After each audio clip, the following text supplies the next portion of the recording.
This is Tom Fox, and I'd like to welcome you to a new season of the award-winning Adventures in Compliance, the podcast where we look at the Sherlock Holmes short stories, movies, novels, and related material from the angle of compliance. In this season, we're going to take up the novels of Arthur Conan Doyle around Sherlock Holmes. Of course, there are 4 of them: A Study in Scarlet, Hound of the Baskervilles, perhaps the most famous Sherlock Holmes story, The Sign of 4, and The Valley of Fear. We're going to take a deep dive into each one of these novels and going to explore them over 4 podcasts. So it'll be over the next 4 months that we'll be taking a deep dive into this season. The novels in many ways fill in the gaps about how and why and what Holmes does, and they're really a delicious deep dive exploration of Sherlock Holmes, his methods, his friendship with Watson, more of the backstory on Watson. And if you have the opportunity, they're relatively short, about 100 to 125 pages per novel. I would urge you to read these novels in their entirety. You can collect them in one work and do that. And I had a ton of fun reading them and preparing for this new season. There are some great stories in here, and I know you will enjoy them. And I hope you will enjoy this season of Adventures in Compliance really as much as I've enjoyed reading the stories. Beginning today and for the rest of August, we look at the least known of the Sherlock Holmes novels, The Valley of Fear. Today I introduce the story itself, and then Fiona and Timothy are back to take a look at some compliance lessons learned from The Valley of Fear.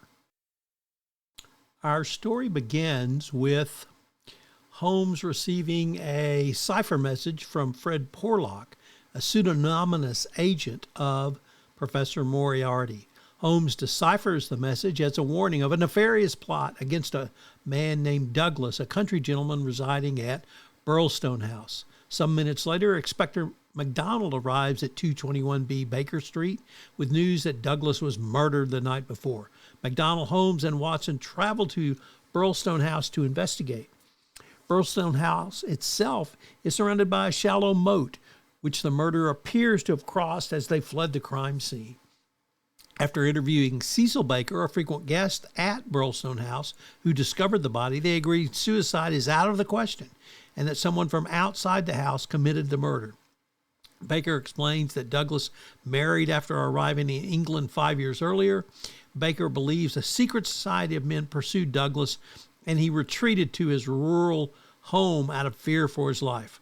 Mrs. Douglas said her husband mentioned something called the Valley of Fear. Holmes learns that the housekeeper heard a sound as if a door slamming half an hour before the alarm, and Holmes believes that this sound was the fatal shot. Local Detective White Mason and Inspector MacDonald track a bicycle found on the grounds of the house to an American staying at a guest house. The American appears to be the murderer, but there is no sign of him. Holmes asks MacDonald to write to Baker, telling him that the police intend to search the moat the next day. That night, they lie in wait outside Burlstone House and see Baker fish the clothes of the missing American out of the moat. Baker refuses to explain the situation. At that moment, Douglas appears alive and well. He hands Watson an account called The Valley of Fear, and explains why he feared for his life. Douglas explains that he spotted an enemy of his, Ted Baldwin, in the area and expected an attack. When Baldwin attempted to shoot Douglas in his study, Douglas grabbed onto Baldwin's shotgun, and in the struggle, Baldwin was shot in the face. With Baker's help, Douglas dressed the man in his own clothes to confuse his enemies. He then hid himself in the old priest hole at Burlstone. The main narrative pauses to explain Douglas's past in America. Douglas's real name was Bertie Edwards, and he had been a Pinkerton detective in Chicago.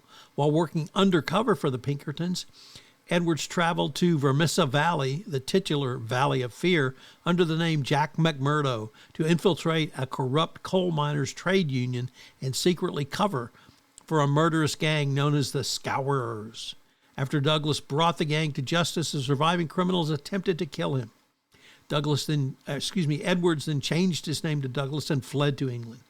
Holmes urges Douglas to leave England. Douglas takes his advice, but shortly thereafter, Holmes learns from Baker that Douglas was lost overboard on a ship to Africa. Holmes believed that Moriarty was responsible for ending Douglas's life and swears to bring Moriarty down.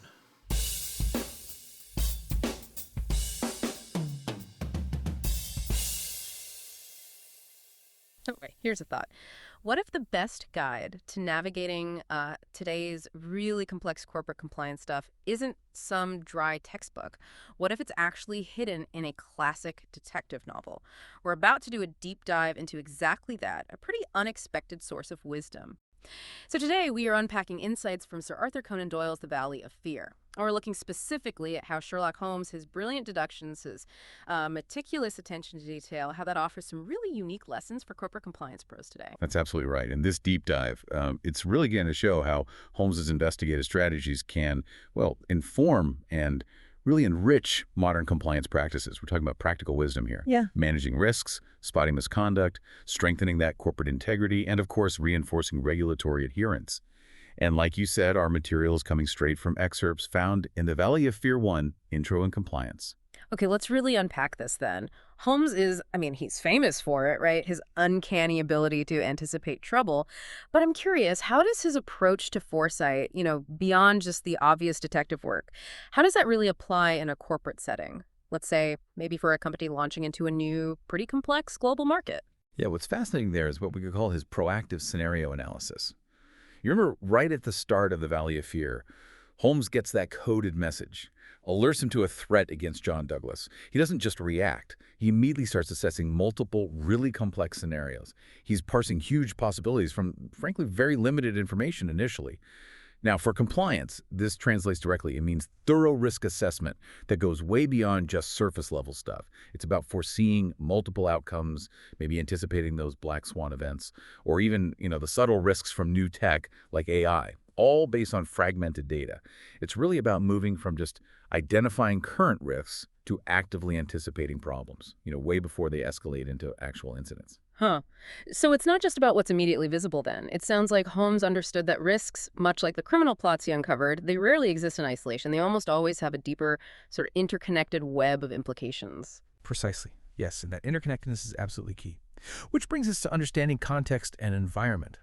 Think about the motor of John Douglas. At first, it looks like maybe a domestic thing, right? But it quickly unravels. It reveals these deep connections to the crimes of the Scours, that clandestine, far-reaching criminal group. And this shows so vividly how risks aren't isolated events. They're frequently interwoven with these broader systemic factors. So for compliance, this really demands integrating risk management into a bigger dynamic context. We need to continually assess, how international operations, complex third-party relationships, shifting geopolitical landscapes, how all that can create cascading risks. Risks that a fragmented assessment process, it would just completely miss them. Okay, so once Holmes had kind of anticipated the ways a threat could show up, his next step was often looking at the defenses, right? And in The Valley of Fear, John Douglas's home gives us this fascinating, maybe flawed blueprint for corporate controls. It's described as practically a fortress locks, barred windows, even a moat-like defense. What does that symbolize for compliance? And maybe more importantly, what's the catch? Well, Douglas's home is a powerful symbol. Absolutely. It's defense through controls. It's literally a structured control environment, like a multi-layered defense system. But, and this is the crucial catch you mentioned, even these really robust-seeming defenses, they eventually fall prey to vulnerabilities exploited by insiders. And this highlights a really fundamental compliance principle. Even your strongest controls have to anticipate and actively manage internal vulnerabilities. Because, as Douglas found out the hard way, the weakest link is often, inside. Right. So what does this mean for building really robust corporate defenses today, especially when, the insider threat is more sophisticated, maybe processes are getting more automated? It means corporate compliance programs need multi-layered internal controls. And it's not just about implementing them. They need to be constantly stress tested, combining physical safeguards, procedural checks, strict access restrictions. Think advanced segregation of duties across integrated systems, regular independent audits, dual verification processes. But also, you need to consider the interfaces between these layers. Douglas's defenses show that controls are only as effective as their weakest link. And that weakest link, often it isn't a single person. It might be a process handoff or a system loophole, maybe just a blind spot in oversight. And how do you maintain that defense? Is it like a one-and-done setup, or is there a need for constant, almost Holmesian vigilance? Because I'm thinking about that famous clue, right? The dog that didn't bark. The clue that was important because it was missing. The dog that didn't bark. That's perfect here. Yes. Yeah. It speaks directly to continuous monitoring and diligent oversight. Holmes meticulously examines every detail at Burlstone Manor, sure, but he also looks for anomalies and, crucially, for absences, things that should be there but aren't. For compliance teams, this means moving beyond just confirming transactions happened as expected. It's about deploying sophisticated data analytics to spot irregularities early, looking for patterns of non-compliance. A process step skipped, an approval that was never sought, maybe a risk report that never got generated. That proactive search for the dog that didn't bark in your data, that's where the real insight often lies. Constantly reviewing effectiveness, updating mechanisms in response to evolving, often very subtle risks. Okay, so when the controls, no matter how robust they are, inevitably face a breach or maybe misconduct is suspected, that's when investigations become absolutely crucial. What can Holmes teach us about that process? It's often delicate, high stakes. Well, we see the immense power of confidential investigative techniques. Think about the undercover detective infiltrating the scourers in Vermissa Valley. Now, this isn't just about being discreet. It's about meticulous situational awareness, building trust under false pretenses, understanding the psychology of the people involved to get information. For compliance, this doesn't mean literal undercover work, obviously, but it does translate to designing investigative protocols that balance being thorough with causing minimal disruption. It means crafting interview strategies that encourage disclosure, carefully managing the flow of sensitive information to keep the investigation's integrity intact, and protecting it, from leaks or retaliation risks. So what does this all mean then for the people who, gravely come forward with information? The Valley of Fear seems to really emphasize the danger, the very real danger to informants. Yes, and this raises a really important point about prioritizing whistleblower safety and security. John Douglas faces mortal threats for revealing crimes in the story. It's stark. And this underscores a critical compliance responsibility. Protecting whistleblowers and informants is absolutely paramount. Organizations have to ensure robust anti-retaliation measures, secure anonymous reporting mechanisms, active, visible whistleblower protections. It's really about building a culture where speaking up isn't just encouraged, it's demonstrably safe. That's how you foster true transparency and deter misconduct before it can even take root. This whole discussion, it feels like it's not just about rules and procedures, is it? Holmes always seems to embody this strong moral compass and unwavering dedication to justice. How does that translate to the less tangible but maybe equally vital area of corporate ethics and governance? That's a great point. What's truly fascinating here is upholding ethical standards that go beyond just ticking regulatory boxes. Holmes consistently exemplifies integrity, ethical rigor. It underscores the absolute centrality of ethical leadership. Compliance isn't just about avoiding violations, it's about proactively building a culture that's committed to doing the right thing, even under immense pressure or when things are ambiguous. Holmes's unwavering dedication to justice. It's a reminder for corporate leaders that ethical commitment has to be visibly demonstrated right from the top down, embedding ethics into every decision-making framework, not just as a policy on paper, but as a living principle. And how do you make sure that everyone from, say, the newest hire to the most seasoned executive not only knows but truly internalizes those ethical standards? Transparency seems key here, but maybe beyond just, publishing a code of conduct. Absolutely. Transparent communication and reporting is vital. Crucial, really. Think about Holmes during his investigations. He doesn't just collect facts in secret. He clearly communicates his insights, his evolving theories, his findings to his colleagues, like Watson. He makes sure they're on the same page. For compliance, this means truly transparent communication. About policies, yes, but also about investigative results, about expectations, to all stakeholders. And the reporting shouldn't just be timely. It needs to be straightforward, accessible, put in context. That facilitates genuine collaboration, clear understanding of priorities. You build trust through that clarity.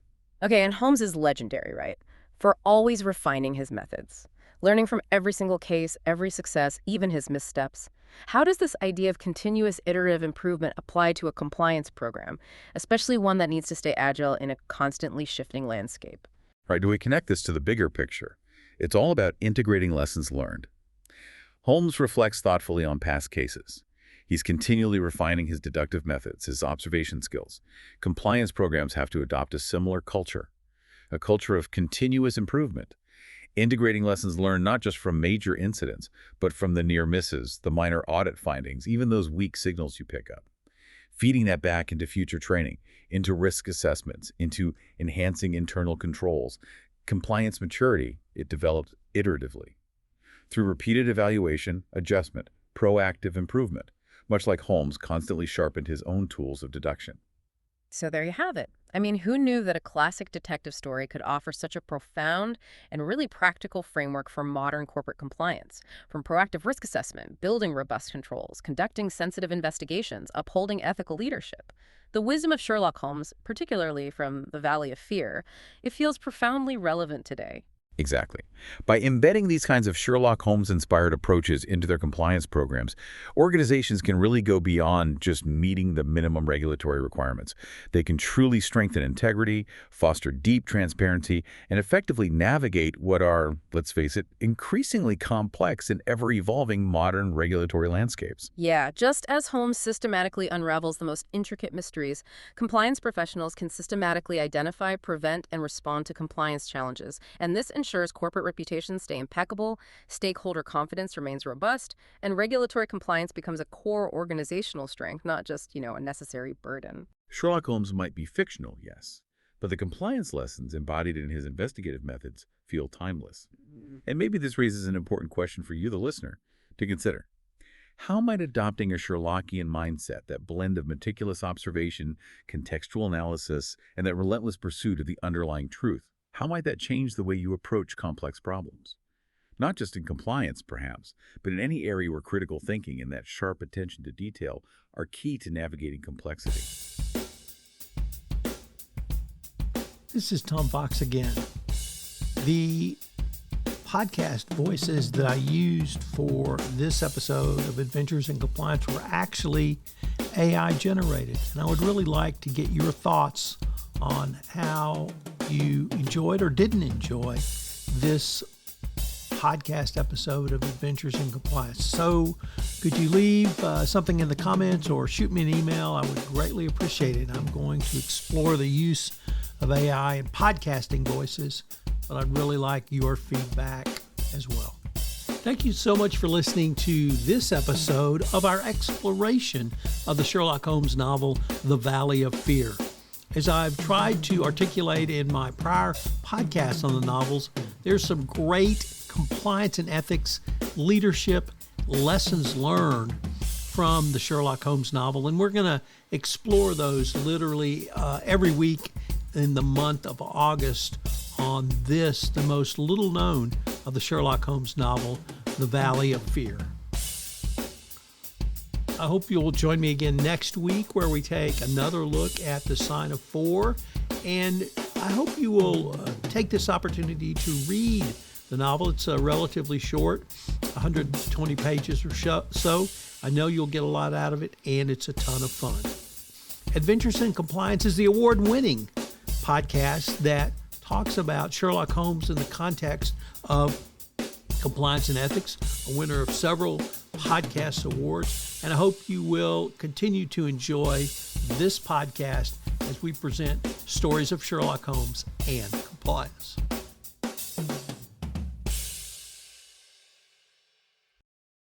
This podcast is a part of the C-Suite Radio Network. For more top business podcasts, visit c-suiteradio.com. Compliance Podcast Network. Start your mornings with daily compliance news, quick, sharp updates on the top compliance and ethics stories in under 5 minutes every morning in Compliance Podcast Network. Because compliance never sleeps. Need practical advice fast? Check out Compliance Tip of the Day. One actionable idea to level up your program. Short and sweet. Every day on Compliance Podcast Network. Got 10 minutes? We've got the week's top 10 stories. 10 for 10 brings you the big compliance headlines. Fast, fun, and focused. Every Saturday on Compliance Podcast Network. And don't miss the Sunday Book Review, where compliance meets culture through must-read books and big ideas every Sunday in Compliance Podcast Network. Whether you're in the office, on a walk, or commuting, stay smart, stay ethical, stay tuned. Only on the Compliance Podcast Network. Available wherever you listen to podcasts.